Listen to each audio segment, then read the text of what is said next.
Hej, jeg hedder Lisbeth Lauritsen, og jeg stiller op til byrådet her i Aalborg Kommune for Socialdemokraterne. Og jeg er lige taget ud for at cykle lidt. Det gør jeg rigtig tit, for det er mit primære transportmiddel. Hvis jeg bliver valgt til Aalborg Byråd, så vil jeg arbejde for sikkerhed og fremkommelighed for cyklister. Og det vil jeg gøre ved at gøre... Fuck! Hey, prøv at se det herovre, Henrik. Der er de der blå nu. Det er sikkert.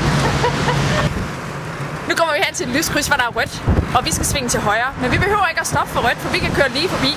Det er det, jeg kalder hurtigt højresving. Vi er på vej ned til Friis, fordi der er rigtig mange af mine kammerater, der har sagt, at det er et virkelig dårligt sted at cykle.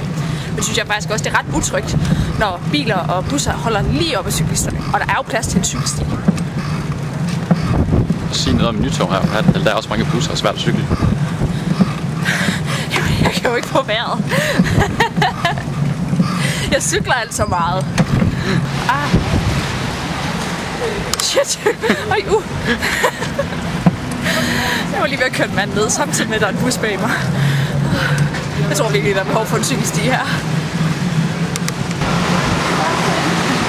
Jeg tror faktisk både han synes, det er irriterende, og jeg synes, det er irriterende.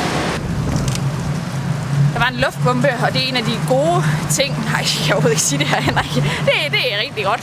Det er det. Ej, det her det er mega smart. Hvis man følger de grønne lys i cykelstien, så bliver det grønt, når man kommer frem til krydset. Kæmpe ja tak herfra. Du skal stemme på Lisbeth Lauritsen den 19. november, fordi Aalborg skal være mere sikker og mere fremkommelig for cyklister. Aalborg skal være Danmarks bedste cykelby med kæmpe vinger bagud. Wow.